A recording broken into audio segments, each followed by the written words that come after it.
राधे श्याम वंदना, अंजनी के लाल की बार बार वंदना, संतों की वंदना महंतों की वंदना, संतों की वंदना महंतों की वंदना, राम जी के भक्तों की बार बार वंदना, राम जी के भक्तों की बार बार वंदना।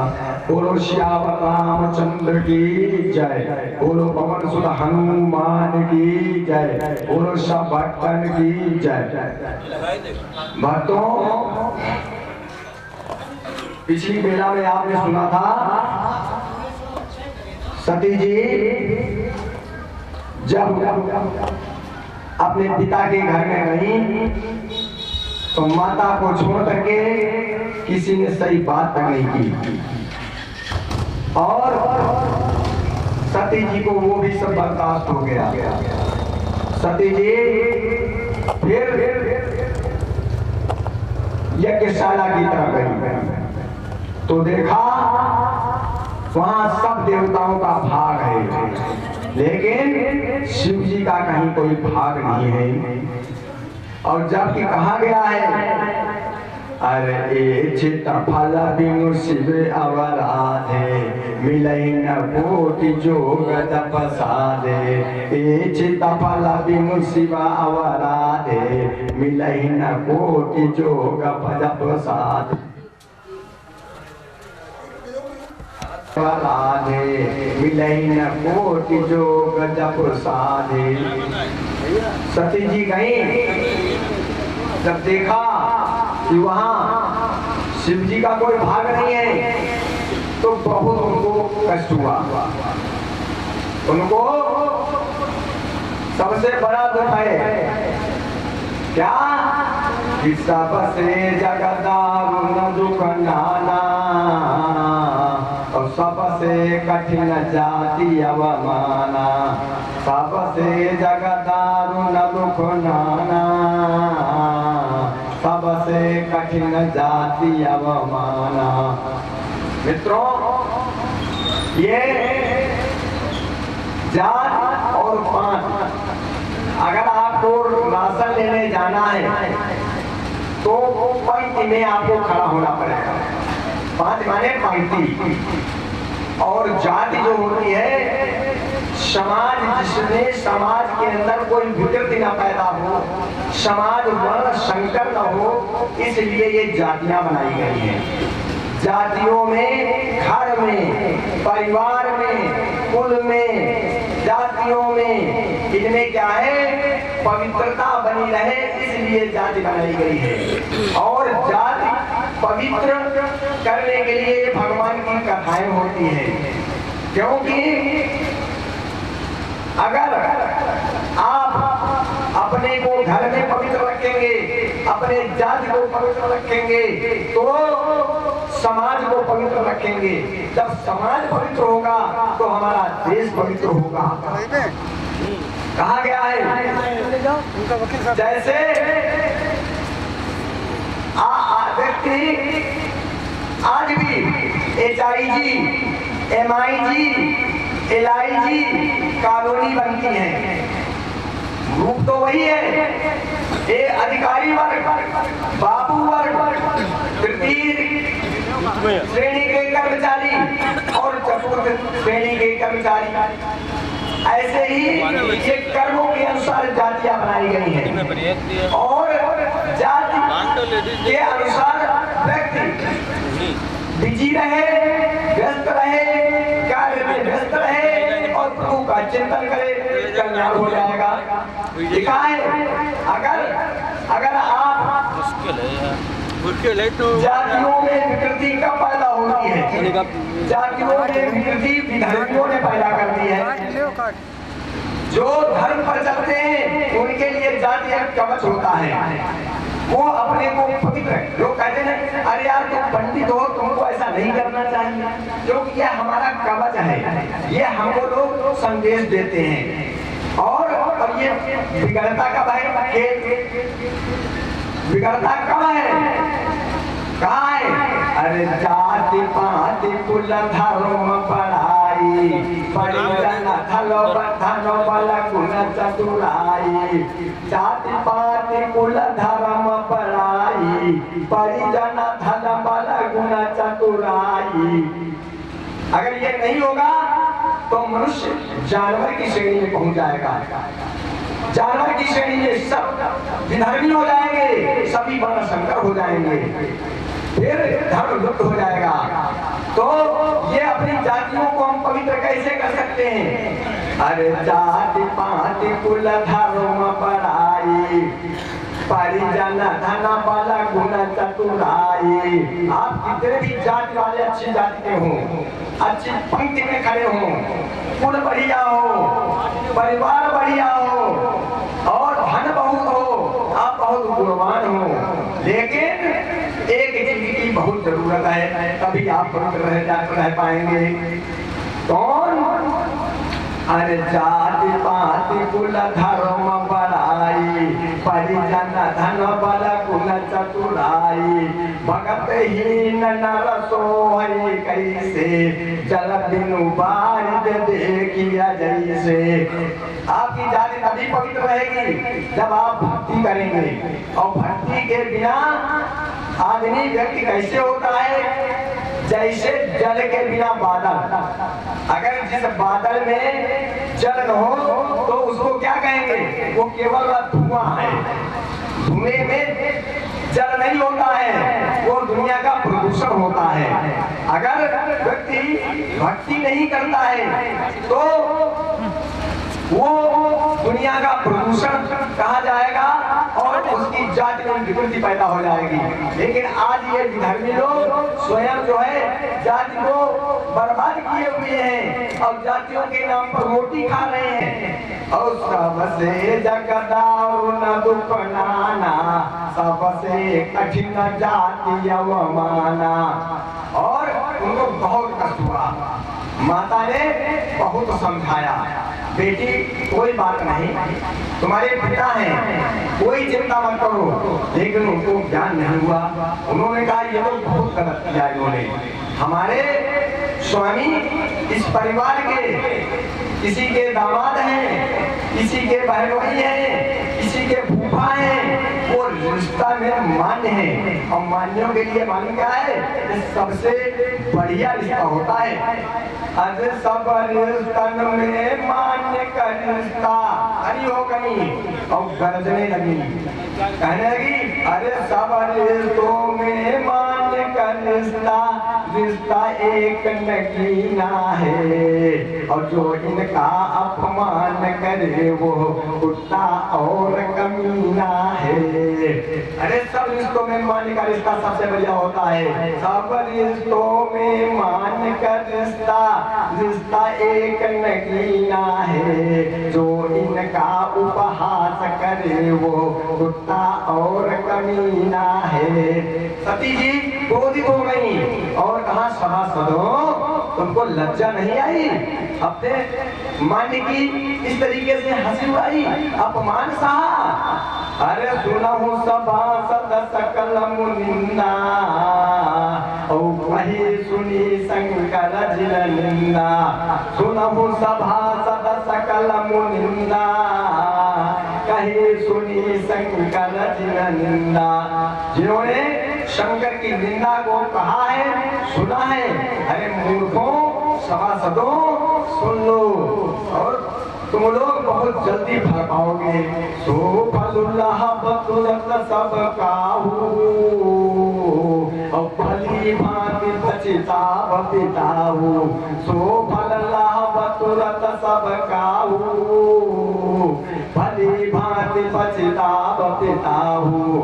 और मेरे पिता भी पश्चाताप करेंगे, क्योंकि अगर देख लो भैया, एक बात बताएं आपको, सती जी कह रही हैं किसी संत का कभी अपमान मत करो, संत का अपमान करो ना करो, और शिव जी का अपमान मत करो, विष्णु जी का अपमान न करो। संत शंभु श्रीपति अपुबादा कहीं सुनी तहाँ असमर ज्यादा। अगर कहीं संत का अपमान हुआ, भगवान विष्णु का अपमान हुआ और शंभू जी का अपमान हुआ तो वहाँ ऐसी मर्यादा कही जाती है, अगर तुम बाहुबली हो, तुम्हारे अंदर हिम्मत है तो उसकी जीभ काट करके फेंक दो। काटिया जीव सो जाई बसाई और श्रवण मोदिन चलहि बलाई।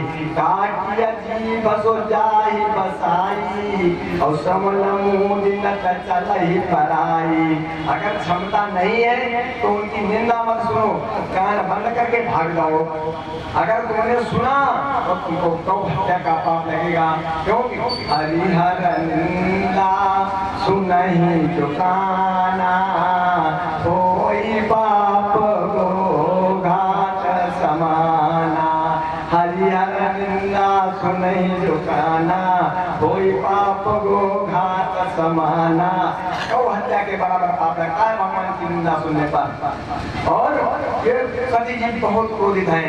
सती जी ने कहा मेरे स्वामी मालूम क्या है, मेरे ठीक है मेरा परित्याग उन्होंने कर दिया, कुछ भी हो, लेकिन मेरे स्वामी हैं और उन्होंने त्रिपुर दैत्य को मारने वाले हैं, जगत के आत्मा हैं, जगत के पिता हैं, सारी जगत का कल्याण करने वाले हैं सबका। और मेरा पिता दक्ष ये उनकी निंदा करता है और मुझे ये कतई बर्दाश्त नहीं है। जो मेरा शरीर दक्ष के वीर से बना है, अब मैं इसको तुरंत नष्ट कर दूंगी। कहा मैं इस शरीर को नहीं रखूंगी क्योंकि ये दक्ष के वीर से बना हुआ है। ताजियों तुरत देहते हेतु पुरधारी चंद्र मौली व्रत केतु। और उन्होंने बाल खोल दिए और चारों तरफ के घूमने लगी और ताजियों तुरत देहते हेतु पुरधारी चंद्र मौल व्रत केतु। और अपनी गदेवी को रगड़ा तो अग्नि पैदा हो गई। आशा कही जोग अग्नि तनु जारा और भयो सकलम का हाहाकारा। आशा कही जोग अग्नि तनु जारा भयो सकलम का हाहाकारा। जैसे सती भर भर करके जलने लगी, पूरी यज्ञशाला में हाहाकार मच गया और दक्ष तो क्या करने लगा और जल्दी जल्दी आहुति डालने लगा। भृगु मुनि और जल्दी जल्दी यज्ञ कराने लगे। शिव गणों ने देखा कि मेरी माता जी भस्म हो गई। उन्होंने यज्ञ विध्वंस करने की कोशिश की, लेकिन भृगु मुनि तो बहुत शक्तिशाली, वो तो भगवान के सीने पर लात मारी थी जाकर के। क्षमा बन को चाहिए चोटन को उत्पात, कहा मान हरि को घटो जो भृगु ने मारी लात। आज वही भृगु उनका यज्ञ करवा रहे हैं। उन्होंने सब जितने कर थे सबको घायल करवा दिया और यज्ञ और जोर से होने लगा। जब भोले बाबा को ये बात पता चली कि हमारे सती जी भस्म हो गई हैं और जितने गण हैं वो सब घायल हैं, तो उनको बहुत क्रोध आया। एक जटा पटक दी, वीरभद्र उत्पन्न कर दिया और वीरभद्र से कहा जाओ जितने वहां देवता यज्ञ भाग पा रहे हैं सबको दंडित करो, उसे दंड दो। जो यज्ञ करा रहा है उसको दंड दो ला करके।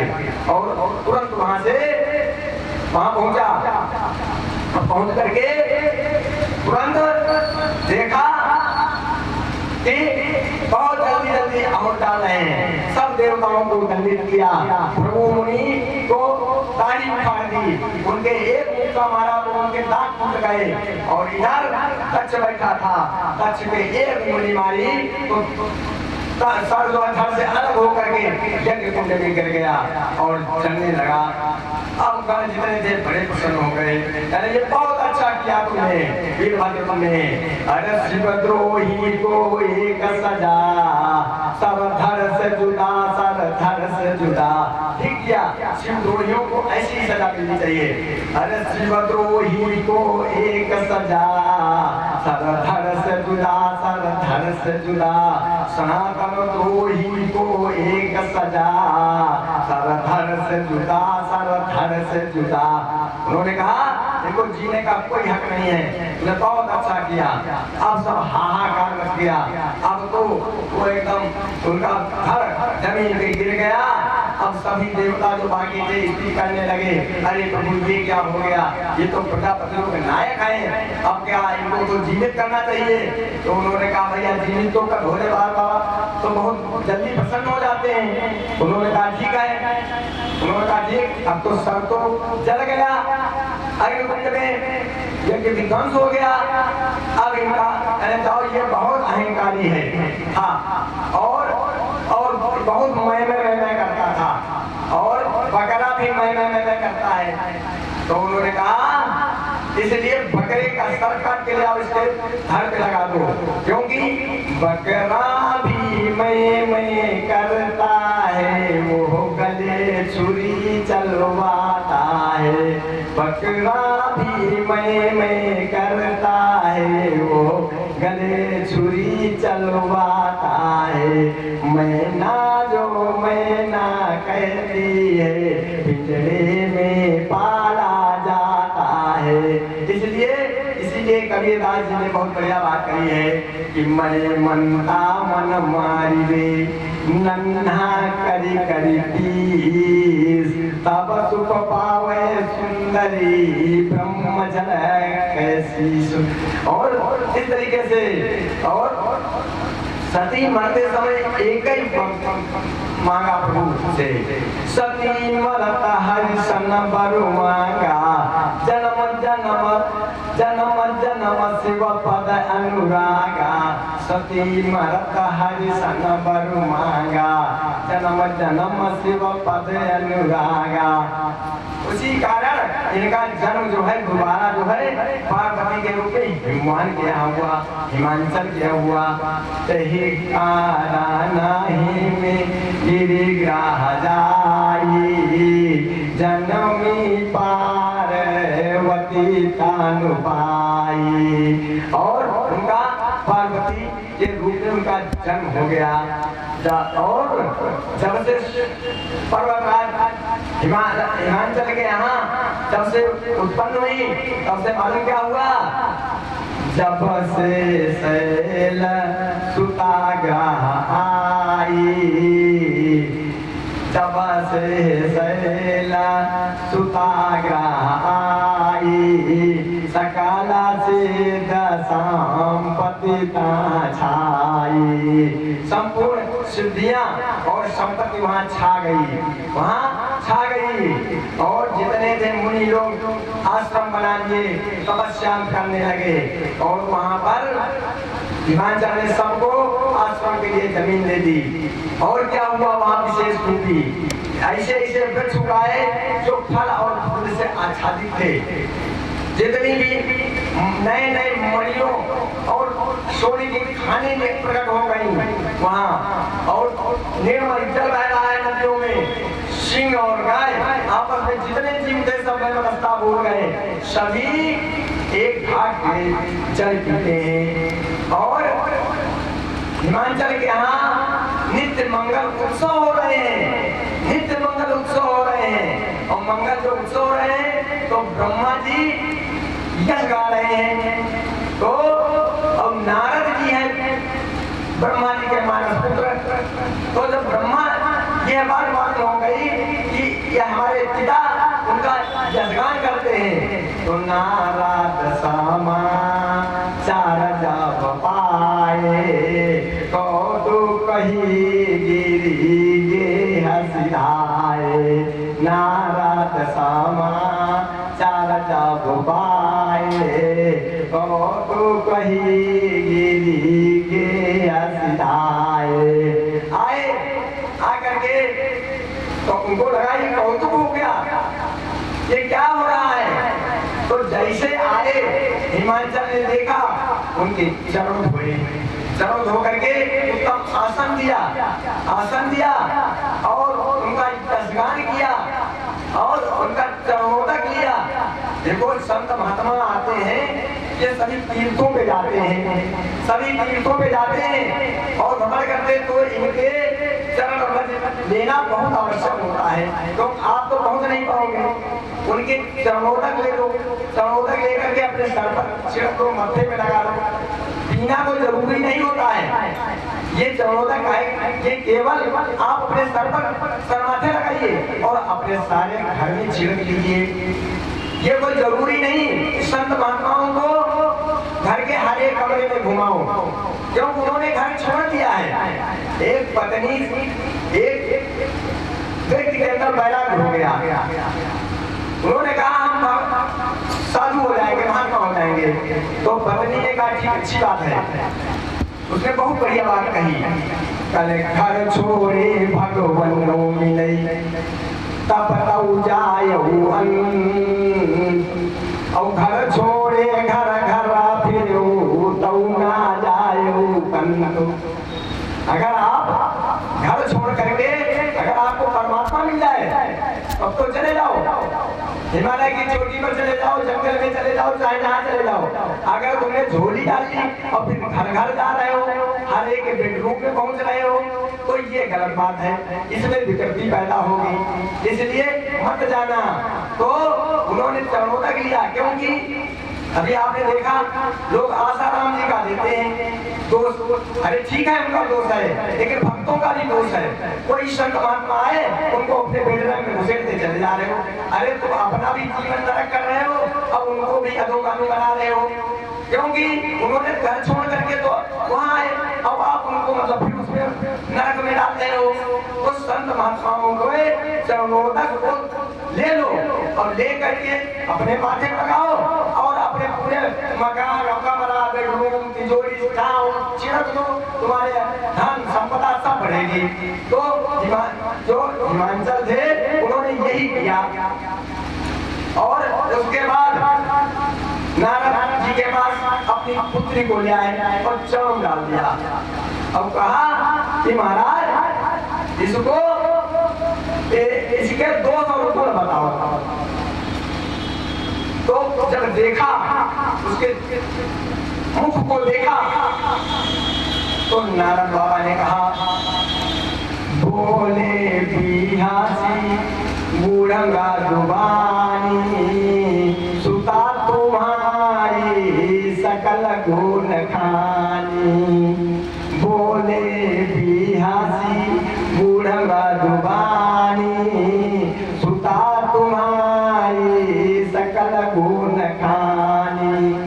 ये तुम्हारी पुत्री संपूर्ण गुणों की खान है और ये इसके अंदर 3 विशेषताएं जन्म से है। यानी कौन कौन से? कल ये जन्म से अति सुंदर है और सुंदर और ये सुशील भी है और चतुर भी है। सुंदर साहाजा सुशील सयानी नाम उमा अंबिका भवानी। सुंदर साहाजा सुशील सयानी।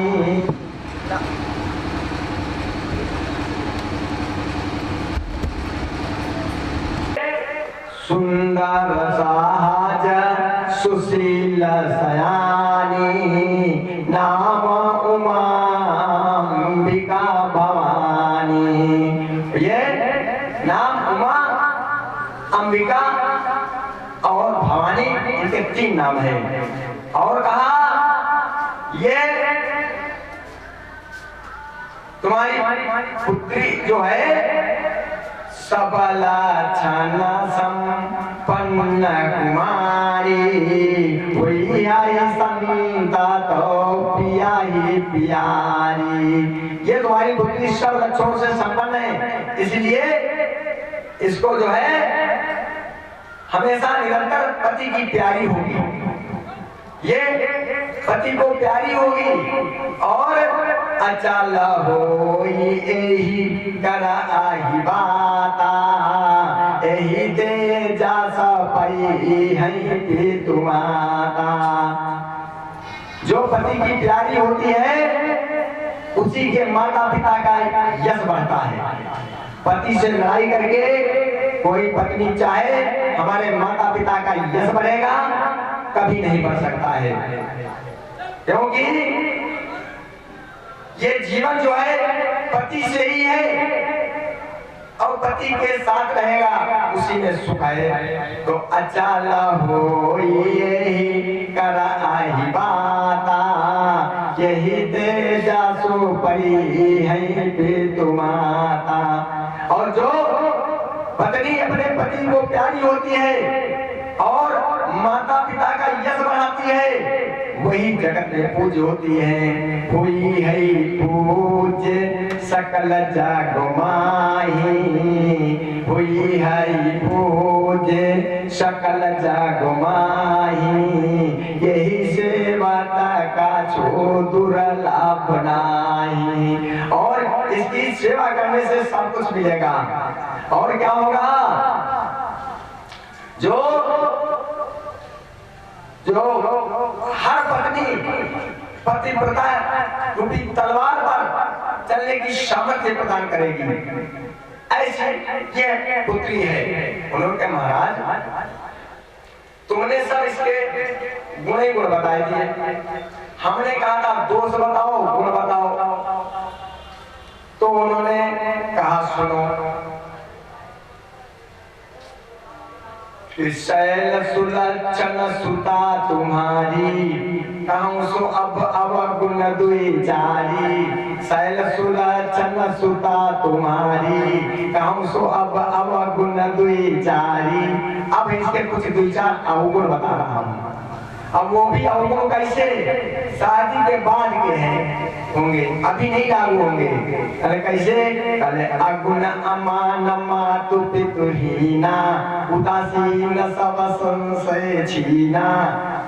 अगुण अमान मातु पितुहीना, उदासीन सब संशय छीना। इसका जो पति मिलेगा उसके अंदर गुणहीन होगा, निष्काम होगा, कोई मान नहीं होगा, उसका मान ही नहीं होगा, और उसके माता पिता का पता ही नहीं होगा। उदासीन होना होगा, उदासीन और बड़ा बहुत बड़ा लापरवाह होगा।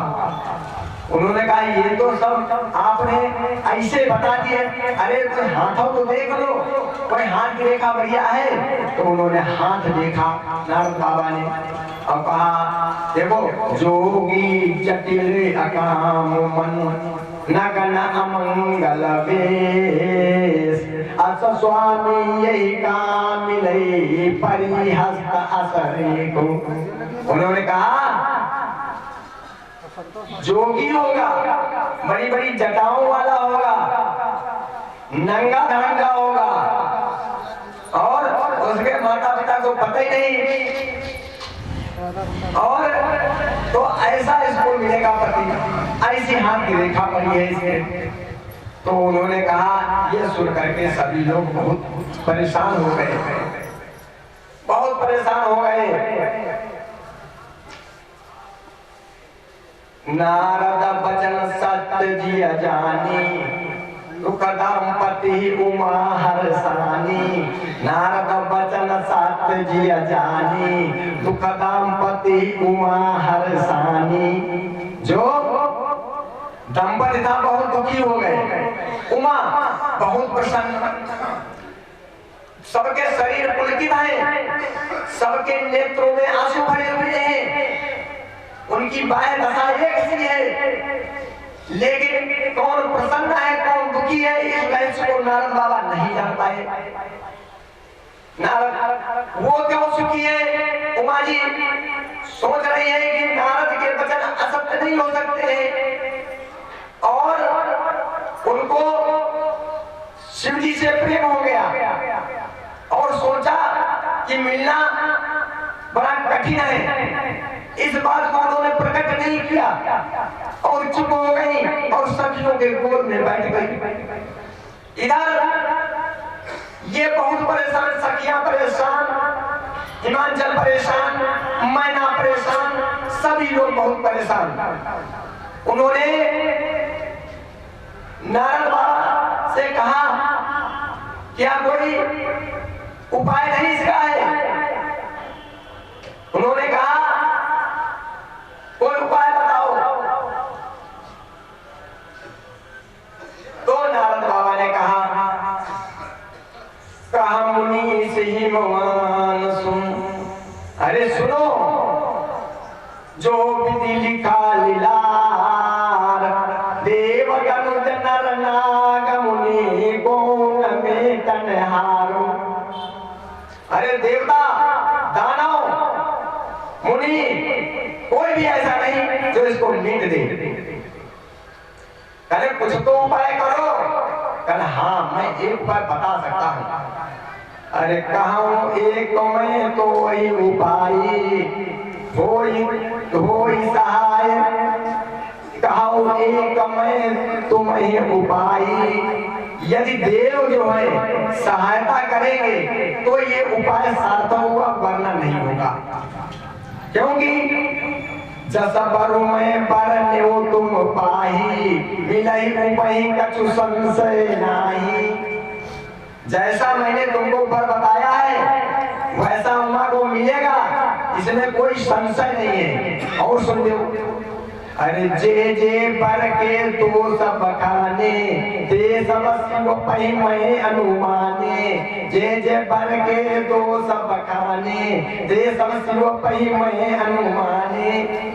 जो जो मैंने दोष बताए बर के, वो शिव जी में सभी दोष हैं। यदि शंकर जी से विवाह इनका कर दो, अरे जो विवाह शंकर सन होई, दोषहु गुण सम कहा सब कोई। जो विवाह शंकर सन होई, दोषहु गुण सम कहा सब कोई। अगर इनका विवाह शंकर जी के साथ कर दिया जाए तो सभी दोष जो है गुण में बदल जाएंगे। अब यहाँ बड़ा आश्चर्य पड़ गया, क्या बाबा गुरुदेव कभी दोष भी गुण में बदल जाते हैं? ऐसा तो आपसे हम पहली बार सुन रहे हैं। कहना हाँ, कहले यही अंतर है। वो कौन है? समर्थ है, भगवान है। देखिए विष्णु जी है, क्या सर्प पर सोना कोई अच्छी बात है? ये अच्छी बात नहीं होती है, ये अपशकुन होता है। लेकिन जो ऐसे जसयन हरि करही, बुध तिनका कछु दोष न धरही। जो ऐसे जसयन हरि करही, बुध तिनका कछु दोष न धरही। विद्वान लोग उनको दोष नहीं दिया करते हैं, और जब वो क्षीर सागर में ही लेटे रहते हैं और सर्प के ऊपर लेटे रहते हैं। और सुनो, सूर्य और अग्नि, सूर्य की रोशनी अच्छी जगह में पड़ती है, मलमूत्र को भी वो सोख लेते हैं, और दूध डाल दो दूध को भी सोख लेते हैं। अग्नि में मलमूत्र डाल दो वो भी जला देगी, और दूध डाल दो वो भी जला देगी। तो भानु प्रसानु सर्वरस काई, दिन कहु मंद कहा तको नाही। भानु प्रसानु सर्वरस खाई, दिन कहु मंद कहा तको नाही। उनको कोई भी मंद नहीं कहता है, उनको कोई दोष नहीं कहता है। क्योंकि समर्थ को नहीं दोष गोसाई, कवि पावक सुर सरी की नाई। समर्थ को नहीं दोष गोसाई, कवि सुर सरी पावक की नाई। सूर्य, अग्नि और गंगा ये समर्थ हैं, इनमें कोई दोष नहीं होता है। और अच्छा भैया एक बात और सुन लो, हिमांचल से कहा, नारद बाबा ने कहा जो तुम दोष दिखाई पड़ रहे हैं, दोष तो जीव में होता है, परमात्मा में दोष नहीं होता है। और जीव को ही परमात्मा मानने लगता है। कुछ लोग पढ़ लिख जाते हैं, वो बहुत बड़े मूर्ख हो जाते हैं। जितना ही पढ़ लिख जाता है उतना ही वो मूर्ख हो जाता है। क्यों? वो जीव को भगवान मानने लगता है। अपने ज्ञान के घमंड के कारण जो मूर्ख व्यक्ति अगर जीव को ईश्वर मानता है वो कल को नरक में रहता है। जीव फकीर हो सकता है, जीव संत हो सकता है, संत जीव गुरु हो सकता है, लेकिन कोई जो वीर और गज से पैदा है वो अगर कह दो वो भगवान है, और जो भगवान मानता है वो कल को तक नरक में पड़ेगा, नरक में पड़ेगा। ये हम नहीं कह रहे, राजीव मिश्रा नहीं कह रहे हैं, ये नारद बाबा कह रहे हैं। उन्होंने कहा हिमाचल सुन लो, जो तुम दोष बता रहे हो ये जीवों के दोष तुम बता रहे हो, और ये भोले बाबा के दोष जो है वो गुण में है सब। कहने कैसे? अच्छा एक बार बताओ, अंगूर बीमार व्यक्ति को रस खिलाया पिलाया जाए डायरेक्ट निचोड़ करके तो फायदा करेगा या नुकसान करेगा? फायदा करेगा। और अंगूर से शराब बना लो, वो भी तो अंगूर का रस है। अब किसी बीमार व्यक्ति को पिला दो, कह दो है तो उसी का अंश, उसी का तो अंश है, अंगूर से ही तो बनी है, तो वो क्या करेगा? वो उसको और बीमार कर देगा। तो जीव और ईश्वर में इतना ही अंतर है। जीव जब ईश्वर से, जैसे गंगा जल ले आओ, जो गंगा जी का गंगा जल की महत्ता है वो आप लोटिया में भर के ले आओ, गंगा जी से अलग कर दो तो वो बात नहीं रहती है। तो जीव मान लिया ईश्वर का अंश है, कोई पढ़ लिख गया, तप कर लिया, महात्मा हो गया, लेकिन तो कहो भगवान हो गया। भगवान के रूप मान सकते हो आप, उनसे ज्यादा आदर कर सकते हो, लेकिन उनको भगवान मत मानना। अगर कभी भगवान माना तो तुम कल को नरक में पड़ोगे। ये नारद बाबा कह रहे हैं, हिमाचल को समझा रहे हैं। कह लगे अरे सुरसरी जल करिवारुण जाना, कबहु न संत करहि देहि पाना। सुरसरी जल करिवारुण जाना, कबहु न संत करहि नहीं पाना। अगर गंगा जल से शराब बनाई जाए तो भी संत लोग उसका पान नहीं करते हैं, क्योंकि है वो गंगा जल की से ही बनी हुई, लेकिन वो अलग हो गई उससे, और वही शराब बनी हुई एक ड्रम ले आओ और गंगा जी में छोड़ दो करके, तो वो पवित्र हो जाती है। फिर उसमें संत लोग खड़े होकर के आचमन करते हैं। तो सुरसरी जल करिवारुण जाना, कबहु न संत करहि नहीं पाना। और सुरसरी मिले सो पावन जैसे, सुरसरी मिले सो पावन जैसे, ईसा अनीसा अंतर जैसे। जैसे वो पवित्र, ऐसे जीव और परमात्मा में अंतर है। उन्होंने कहा वो भोले बाबा कौन है? भोले बाबा भगवान है, भोले बाबा भगवान है। शंभु सहज समर्थ भगवाना, यही विवाह है कल्याणा। वो समर्थ है, भगवान है, अगर तुम उनसे विवाह कर दोगे तो बहुत अच्छा रहेगा। तो उन्होंने कहा लेकिन एक बात बता रहे हैं, शिव जी की आराधना बहुत कठिन है, लेकिन तब से वो बहुत जल्दी प्रसन्न हो जाते हैं। उन्होंने कहा तप करने से, देखो तप करने से ही, अगर आप तप करोगे तभी आप विद्वान होगे, गुणवान होगे, अच्छी नागरिक बनेंगे।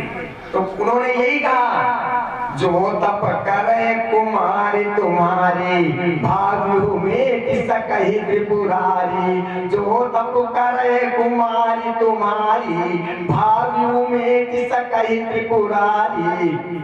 क्योंकि जो लोग नहीं कहते हमारे लड़के की मृत्यु निश्चित है, अगर वो महामृत्युंजय का जाप करा दे तो मृत्यु जो है वो भी जो है टल जाती है। महामृत्युंजय में ये शक्ति है, कर जो तप करे कुमारी तुम्हारी, भाग्यु में किस कही त्रिपुरारी।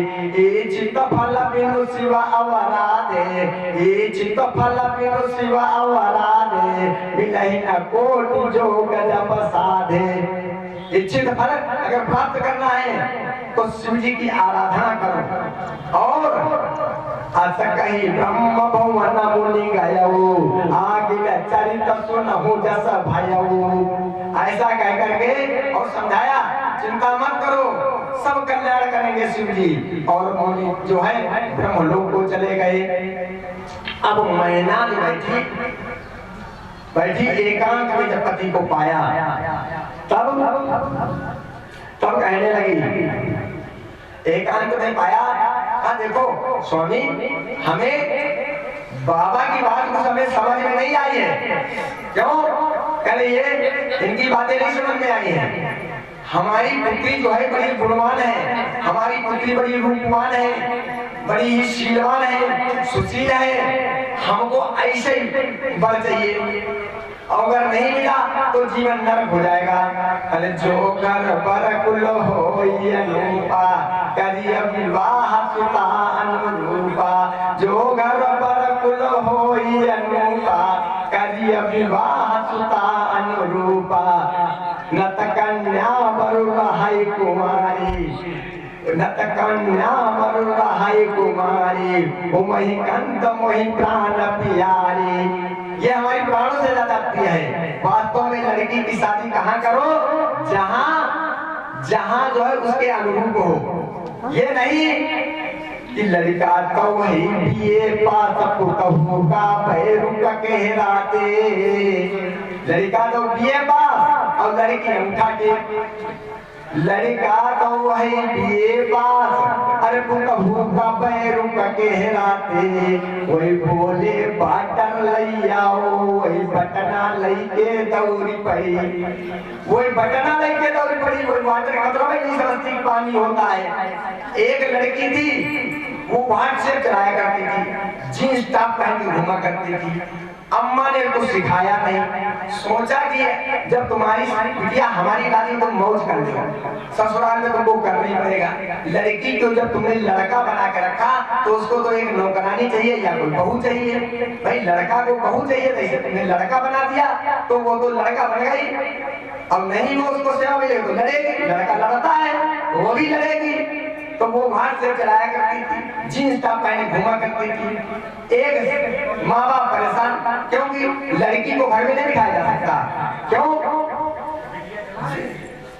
दो तीन चीजें ऐसी हैं, तीन बातें अगर है तो नींद नहीं आएगी माता पिता को। जिस घर में होता सर्ववास, छप्पर से चूता पानी हो, जिस घर में होता सर्ववास, छप्पर से चूता पानी हो, कैसे आ सकती नींद वहाँ जिस घर में सुता सयानी हो।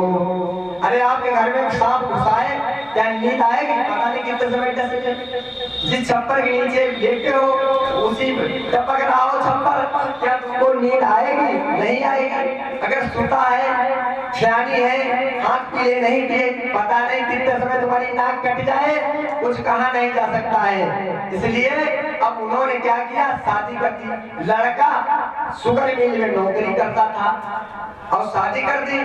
वहां पहुंच गई विदा होकर के, और भैया जब पहुंची तो सास ने कहा, बहू अब ये जिम्मेदारी पति की अपने हाथ ले लो, सुबह उठो, भोजन बनाओ, और क्यों पति परमेश्वर है, यही घर चलाएगा, पैसा लाएगा, तभी तुम्हारे घर के खर्चे चलेंगे, अपने जिम्मेदारी का निर्वहन कर पाओगी।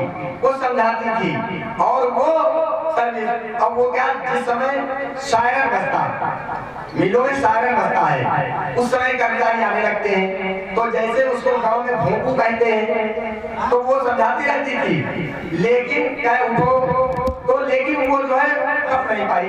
जब बाद में पिता होकर घर आई तब माँ ने पूछा, बिटिया सब ठीक है? तो उन्होंने कहा, माँ हम क्या बताएं, हमारी तो जीवन नरक हो गया। कहने क्यों? कहने वो हमारी सास है, बड़ी निगोड़ी है, एक गाली पर कही जाती है निगोड़ी, ये कहने वो बड़ी निगोड़ी है, वो बहुत हमसे बकवास करती है। कहने क्या करती है? कहने सास निगोड़ी लड़ा करे, माँ सास निगोड़ी लड़ा करे। अब गाँव में तो मछिया होती है, बैठती थी, अरे माँ सास निगोड़ी लड़ा करे, माँ सास निगोड़ी लड़ा करे, मछिया पर बैठ मूरत से बिन बात की बात बनावती है। और मिलवा का भोपू जब बाजई अंधियारे हम जगावत है। अरे ना उठू न पुनन का फुलाई, ना उठू न पुनन का फुलाई, पति से दुई की 10 जड़ा करई माँ, साचनी घोड़ी लड़ा करई माँ, साचनी घोड़ी लड़ा करई। माँ ने कहा कि कोई चिंता न करो, अदालत मौजूद है, हमको अदालत में खटकवा लेंगे। अच्छा ठीक है, अब हमारे सामने बैठे राघव जी बहुत अच्छी कथा सुनाएंगे और इनकी कथा सुनो और फिर शाम बेला में भी सुनना। सीताराम वंदना राधे श्याम वंदना, सीताराम वंदना राधे श्याम वंदना, अंजनी के लाल की बार बार